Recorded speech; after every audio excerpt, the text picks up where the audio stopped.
Welcome back to रसोई के रहस्य। अब हमारी गाड़ी है बहुत तेजी से स्पीड पकड़ रही है and we are heading towards अपना फाइनल गोल, जो कि एक्चुअली गैस पर जाकर कैसा खाना बनाया जाए या इंडक्शन कुकर पे जाकर कैसा खाना बनाया जाए। रसोई के रहस्य आओ मिलकर खोले हम, रसोई के रहस्य आओ मिलकर खोले हम।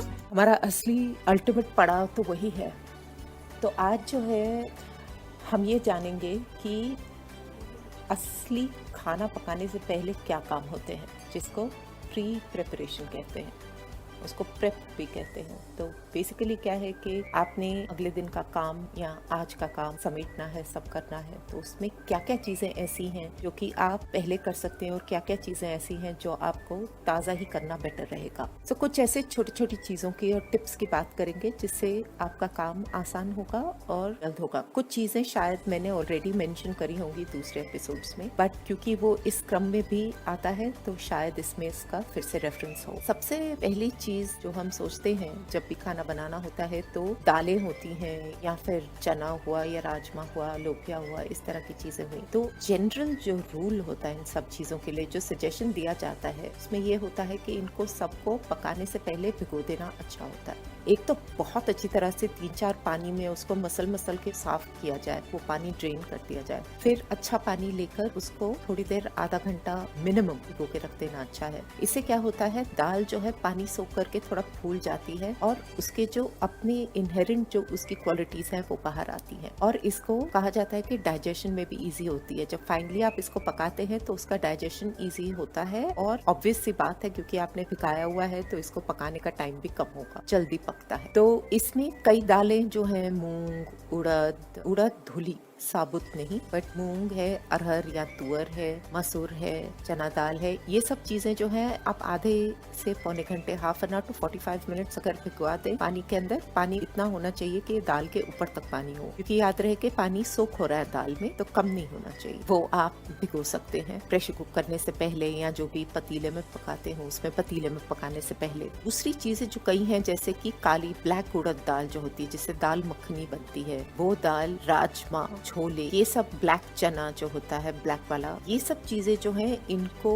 रात भर भिगो के रखना बेटर रहता है, क्योंकि इसका कुकिंग टाइम ज्यादा होता है। ये होल ग्रेन्स हैं तो इसका कुकिंग टाइम इसका ज्यादा होता है। सरप्राइजिंगली जो आपकी मूंग होती है, ग्रीन फुल मूंग दाल जो होती है ग्रीन कलर की, वो इतना टाइम नहीं लगती, बट उसको भी कम से कम आधा पौना घंटा, आप जितना ज्यादा उसको भिगाएंगे उतनी जल्दी पकेगा। बट ये 4-5 चीजें जो है, चना है, राजमा, लोबिया को भी पूरी रात भिगाने का जरूरत नहीं, बट लोबिया को 2-3 घंटा भिगाएं तो अच्छा रहता है। ये सब चीजों को ओवरनाइट भिगो, तो इनको ओवरनाइट भिगो के जब आप अगले दिन उसको अच्छी तरह से साफ करके उसको यूज करेंगे तो इसके पकने का टाइम जो है कंपैरेटिवली कम होगा। किस तरह पकेगा, कितना टाइम लगेगा वगैरह, ये सब डिटेल्स जो है हम जब इनको पकाने जाएंगे उस वक्त बात करेंगे। अभी हम लोग सिर्फ तैयारी की बात कर रहे हैं। एक और चीज जो डेफिनेटली आपको याद रखनी चाहिए वो ये है कि जब आप इन दालों वगैरह को भिगो के पकाने के लिए जब तैयारी करते हैं, तो जिस पानी में उसको भिगोया है उस पानी को डेफिनेटली चेंज करना चाहिए। उसको मसल के अच्छी तरह से उस पानी को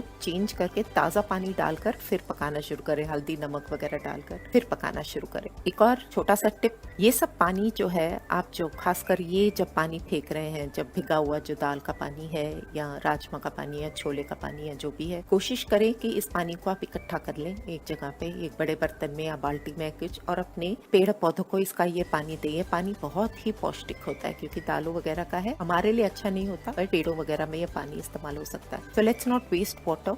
हम लोग जितना पानी कंजर्व करके यूज कर सके उतना ही अच्छा है। सिमिलरली चावल का पानी भी, जब भी आप चावल पकाने जाएं, चाहे वो बिरयानी हो, चाहे वो सिंपल प्लेन सादे चावल हो, या प्रेशर कुकर में जीरा चावल बना रहे, जो भी हो, चावल को भी इसी तरह से धोकर पहले 2-3 पानी से अच्छे से, फिर उसको भिगोकर उसका पानी निकाल कर फिर ही पकाने जाएं।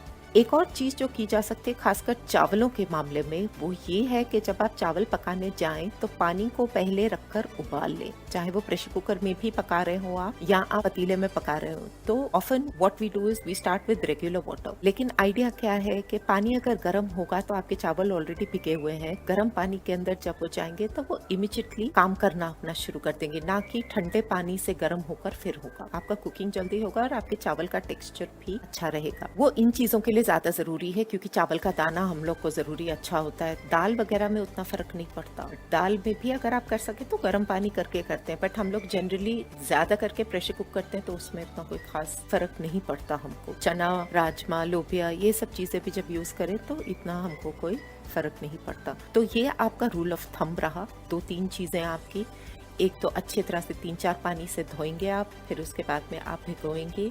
भिगो के उसका पानी आप चेंज करेंगे। जब आप पकाने से पहले पानी चेंज करेंगे और उस पानी को बाल्टी में डालकर अपने पेड़ पौधों को वो पानी देंगे। और चावल जैसी चीज को आप गर्म पानी से ही पकाना शुरू करेंगे। और कई बार जब हम बीच में अगर कुछ चीज पका रहे हो, पकाते पकाते हमको पानी डालने की जरूरत पड़े, तो कोशिश करके थोड़ा सा अपने पास गर्म पानी गर्म करके दूसरी बर्नर पे, गैस पे थोड़ा सा पानी गर्म करके रख ले, क्योंकि इट्स ऑलवेज बेटर कि बनती हुई चीज में गर्म पानी आप डालेंगे तो ज्यादा अच्छा रहेगा। उससे क्या होगा कि आपका कुकिंग प्रोसेस जो है ठंडे पानी से वापस थम के फिर नहीं शुरू होगा, तो गर्म के अंदर गर्म ही वो होता रहेगा, उसका प्रोसेस स्लो नहीं होगा, वो चलता रहेगा। तो ये जो है मोटा मोटी आपके दालों वगैरह की बात हुई, चावल की बात हुई। नेक्स्ट अब सब्जियां जो है, कई सब्जियां ऐसी है जो आप पहले काट के फ्रिज में, जैसे मैंने पिछले एपिसोड में बताया था, काट कर हम स्टोर कर सकते हैं। बट कई ऐसी चीजें हैं जो आप ताज़ा ही काटे तो बेहतर रहेगा, और खास करके इसको ज़्यादा देर स्टोर ना करें क्योंकि इसका टेक्सचर बदल जाता है, इसका स्मेल बदल जाता है। उनमें से एक चीज़ है प्याज। प्याज काफ़ी लोग कहते हैं कि हम कच्चा काट कर उसको फ्रिज में रखते हैं। कच्चा काट कर वैसे प्याज रखना अच्छा होता नहीं है क्योंकि उसकी स्मेल जो है वो बदल जाती है, और वैसे भी वो ऑब्जॉर्ब कर लेता है बाहर की स्मेल्स वगैरह को। एंड सेहत के लिए माना जाता है कि कटा हुआ प्याज यूज करना अच्छा नहीं है। बट अगर करना ही पड़े तो ओवरनाइट से ज्यादा मत रखिए। एज इन रात में अगर आपने काटा है, आपको लगता है कि सुबह में आपको टाइम लगता है काटते हुए, तो सुबह के पकाने के लिए आप रात में प्याज रखें, एयरटाइट डब्बे में रखें, और सुबह सुबह उसको यूज कर ले। एक बार धो लें, बेहतर रहेगा। उसको पानी में से निकाल के उसको आप छोटा छोटा काटे, चॉप करें या उसको स्लाइस करें या जिस तरह से भी करें। खासकर इस तरह की पीसेस में होता है तो उसको रात में अगर आप कर रहे हैं तो ओवरनाइट रख के सुबह उसको धोकर रख लें।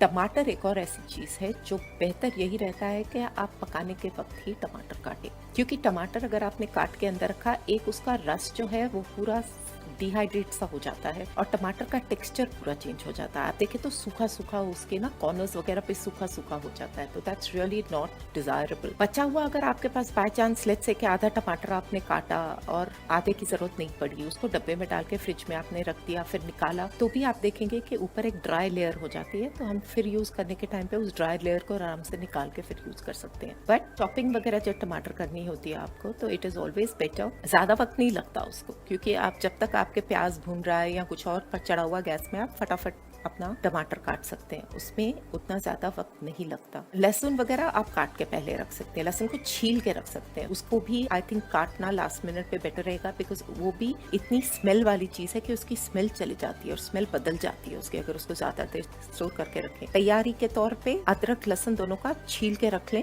और जैसे जैसे काटना है, जिस भी तरीके से आपको यूज करना है उस तरीके से आप उसको यूज कर लें अपने कुकिंग में। नेक्स्ट जब भी कुकिंग शुरू कर रहे हैं, चाहे वो सुबह में करें, शाम के लिए, या शाम में करें अगले दिन के लिए, या सुबह में करें अगले दिन के लिए, जिस भी तरह से हो। हरी सब्जियां हम ऑलरेडी डिस्कस कर चुके हैं, what is the best way of storing your green vegetables, green leafy vegetables and herbs, ताकि वो सबसे अच्छी तरह से इस्तेमाल हो। अगर तो इमीडिएटली यूज हो सकता है तो उसको काट पीट के आप इमीडिएटली यूज करते हैं, that is actually the best. But unfortunately we are all not so lucky, हर वक्त हम लोग वो काम कर नहीं सकते, तो हमको फिर बेटर यही रहेगा कि हम उसको ट्रीट करके रखें और जैसे जब जरूरत पड़े हम उसको यूज कर लें। अब कई ऐसी सब्जियां हैं जो कि हम छिलके समेत इस्तेमाल कर सकते हैं। जरूरी नहीं है कि वो सब्जियां, हर सब्जी को छील कर ही इस्तेमाल करना हो। जैसे आलू है, आलू बड़े और छोटे दोनों तरह के होते हैं। आलू को आप छिलके समेत भी इस्तेमाल कर सकते हैं और छिलके के बिना भी इस्तेमाल कर सकते हैं। कई रेसिपीज ऐसी हैं, जैसे मेथी आलू है, मटर आलू सूखे हैं, और एक वैसे खट्टे वाला आलू बनते हैं जिसके ऊपर पील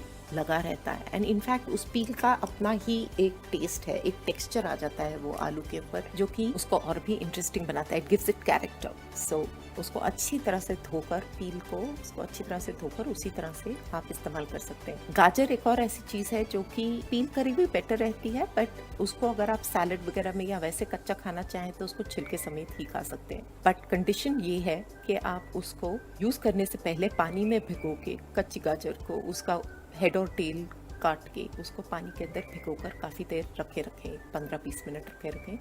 क्योंकि ज़मीन के नीचे उगती है, ज़मीन से निकाल के वो लोग जितना भी हम लोग के पास आता है साफ़ किया हुआ, but there is always something left. तो उसके अंदर नमक डाल के या आजकल बेकिंग सोडा डालते हैं, थोड़ा सा सोडा डाल के उसको अच्छी तरह से स्क्रब करके पानी 2-3 बार फेंक के ताज़े पानी में उसको फिर से, ये भी वही बात है, सब्जियों का भी पानी प्लीज़ झाड़ों में डालिए। तो ये इस तरह से आप ये सब्जी यूज़ कर सकते। कई लोग तुरई भी छिलके समेत यूज़ करते हैं, कद्दू भी कई जगहों पे छिलके समेत बनता है, दोनों लौकी भी और काशी फल भी, ये दोनों चीज़ें भी छिलके समेत बनती है। खीरा छिलके समेत खाया जाता है। इनफैक्ट एक वैरायटी है खीरे की जो कि एकदम छिलके समेत ही खाई जाती है। वो उसको छिलका अगर उसका छील दिया तो इंटरेस्टिंग नहीं रह जाता। और घिया तोरी भी एक आती है, that's a different kind of a तुरई, छोटी सी ऑलमोस्ट खीरे की तरह लगती है, उसको भी आई थिंक लोग छिलके समेत ही खाते हैं। तो ऐसी कई सारी सब्जियां हैं जो कि छीलते नहीं है, जिनको छिलके समेत ही खाया जाता है। और इन सब को आप, मैंने कहा था पहले भी कि ये जो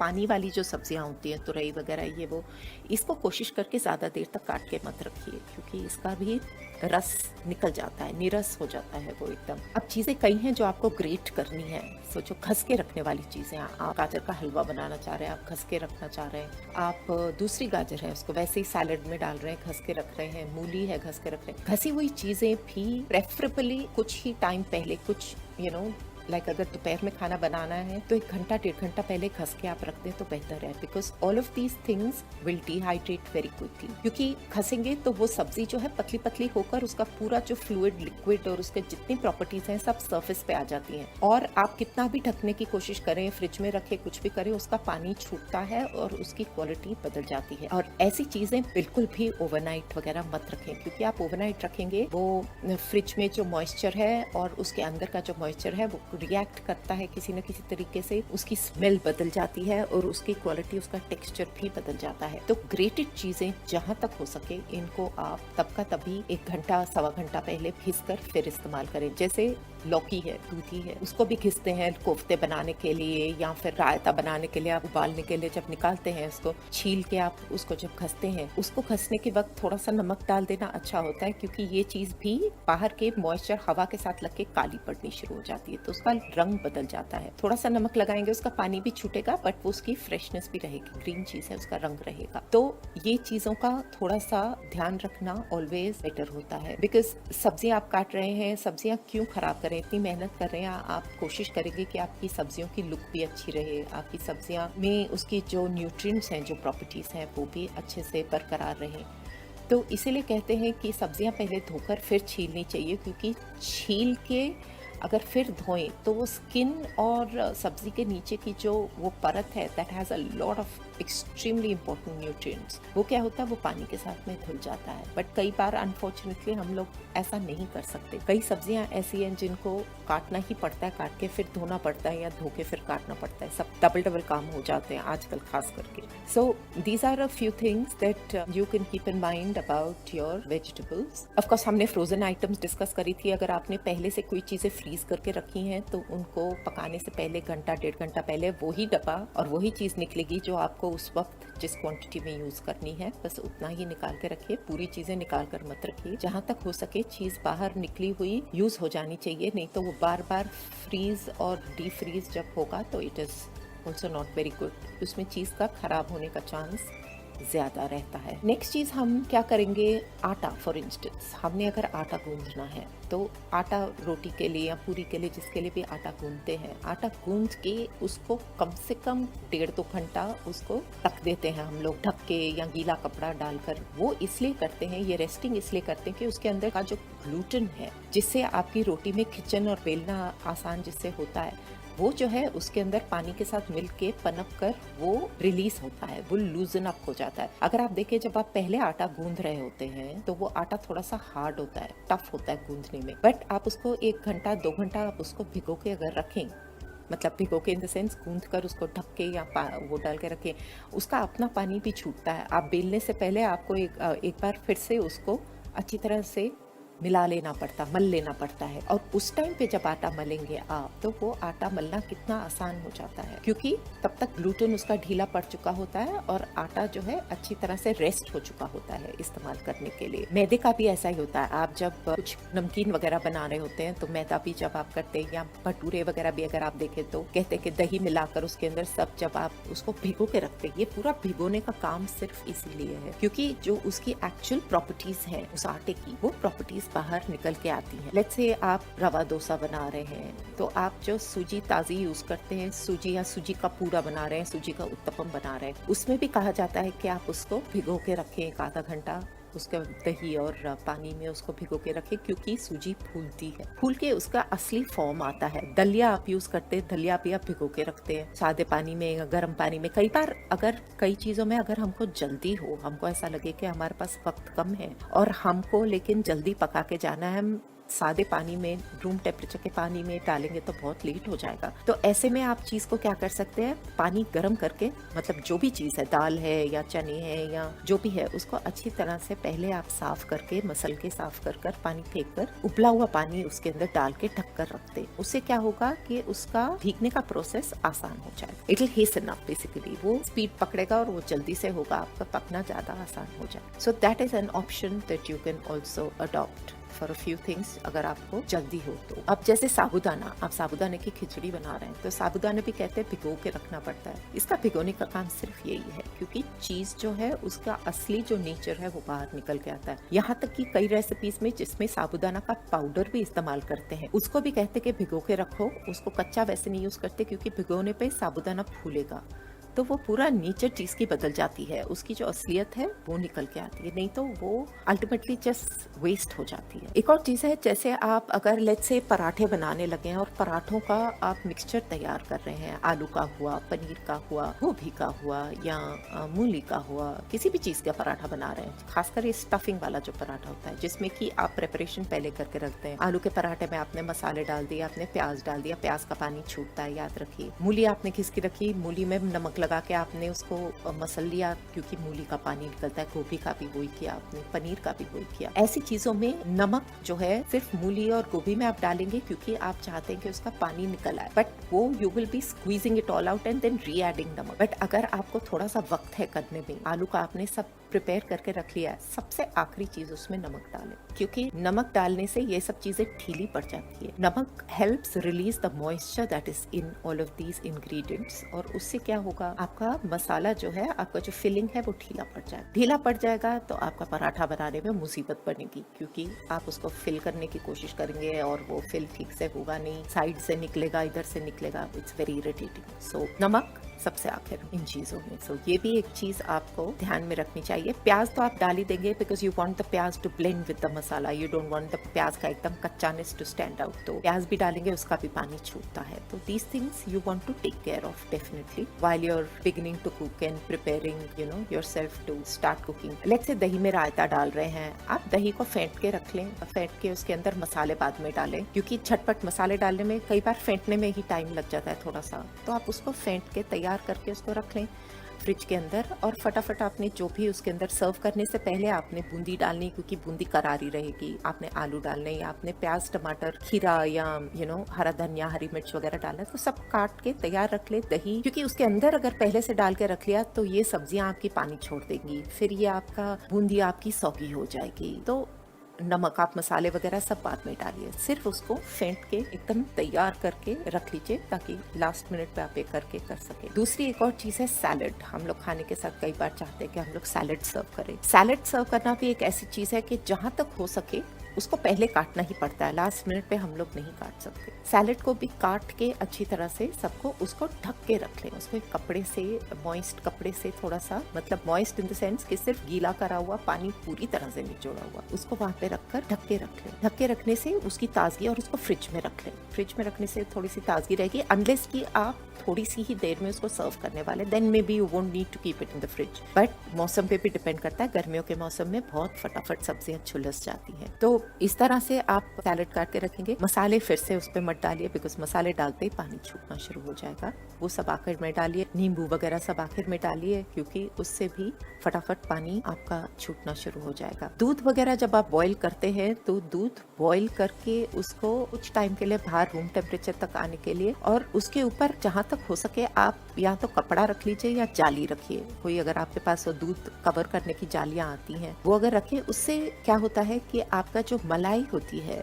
मलाई वो अच्छे से फॉर्म होती है दूध के ऊपर। तो उसको बाहर पड़ा रहने दीजिए, बहुत ठंडा हो जाने तक, रूम टेम्परेचर और ठंडा हो जाए, फिर उसको उठा के फ्रिज में रखें। अगर जरूरत ना पड़े डिस्टर्ब करने की तो नहीं डिस्टर्ब करेंगे, तो जब आप फाइनली उसको शाम तक निकालेंगे आप देखेंगे एक मोटी सी परत ऊपर मलाई की पड़ी हुई होती है। फिर उसको आप जैसे चाहें इस्तेमाल करें, या तो अलग निकाल लें, आप खाने में यूज करते हैं, या वैसे ही विप करके आपको यूज करना पसंद है, या फिर हम लोग तो इकट्ठा करके फिर उसका घी बना लेते हैं, या कभी पनीर बनना हुआ या कुछ मीठा बनना हुआ तो उसमें वो मलाई मिलाकर हम लोग डाल लेते हैं, या कई सब्जियों में इस्तेमाल होती है तो वो इस्तेमाल हो जाती है। बट उस तरह की बनी हुई मलाई जो है बहुत ही रिच और बहुत ही मतलब सही होती है, फुल, स्पेशली फुल क्रीम की जो होती है। फुल क्रीम ना भी हो तब भी इसको करना काफी आसान है। तो और क्या हो सकता है आप लोग की तैयारी में? आपका तेल वगैरह, आपको पता है कि तेल वगैरह, घी तेल सब आप तैयार करके रखेंगे। आपकी कढ़ाइयाँ, आपके प्रेशर कुकर्स वगैरह सब धुले होने चाहिए, तैयार यूज करने के लिए होने चाहिए। सो बेसिक आइडिया इज कि आप जब भी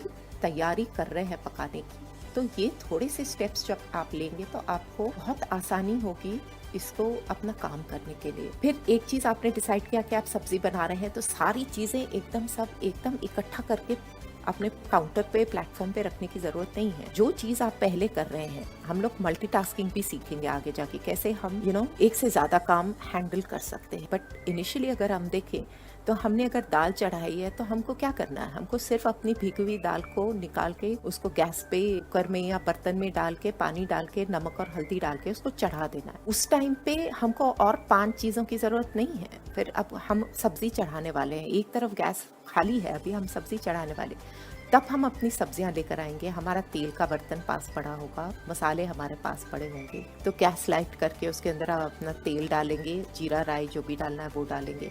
सबसे पहले अगर आप प्याज यूज कर रहे हैं, आपके पास प्याज वहीं पर कटा हुआ होगा, प्याज यूज कर लेंगे। फिर आगे मतलब सीक्वेंशियली एक एक करके आप चीज लेंगे और चीजों को साइड करते जाएंगे, ताकि आपको ऐसा न लगे कि हाय इतनी सारी चीजें इकट्ठी हो गई and it's very confusing. So follow an order, follow a rhythm, follow a flow of work. तो इससे क्या होगा, आप जब काम करेंगे, आपको काम करके you will enjoy it also, क्योंकि आपके हाथ रुकेंगे नहीं, आपका काम जो है एक के बाद एक होता रहेगा। एंड इसमें आसानी ये भी होगी कि कुछ भी चीज जो है आपको ढूंढनी नहीं पड़ेगी। आप भागम दौड़ी करके इधर से उधर, ओ मेरे पास ये रह गया, ये मुझे नहीं मिला, वो सब आपको करने की जरूरत नहीं पड़ेगी। तो इस तरह से हम मतलब लॉजिकली और सीक्वेंशियली जब खाना बनाने की तैयारी करते हैं, प्रेपरेशन या प्री प्रेपरेशन करते हैं, तो इससे हमारी जिंदगी बहुत आसान हो जाती है। कई चीजें फ्रिज में पड़ी हैं लेकिन आप निकाल के ले आते, क्योंकि आप पकाने लगे हैं, तो एक 5-7 मिनट पहले उसको रूम टेम्परेचर पे लाने के लिए 10 मिनट पहले आप सब चीजें क्रम से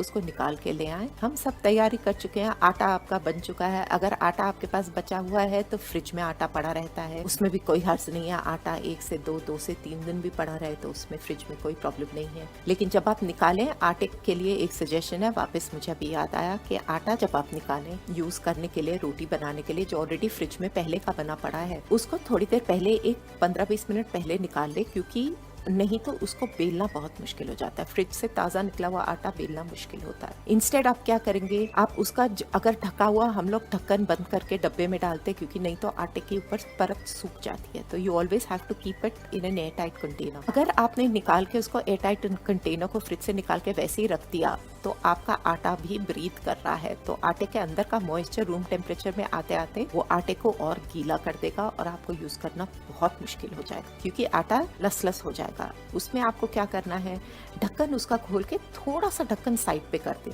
ताकि बाहर की थोड़ी बहुत हवा आटे में आती रहे और आटा जो है सूखा रहे और उसके अंदर वो मॉइस्चर इकट्ठा ना रहे। ये रहे थोड़े से टिप्स। अगर और कुछ आपके दिमाग में हुआ तो बताइए, हम लोग डिस्कस करेंगे। और कुछ अगर आप मुझसे चाहते हो तो प्लीज बताइए। मेरे दिमाग में आने वाली, झटपट काम करने वाली ये कुछ चीजें आपके लिए हैं। Thank you so much.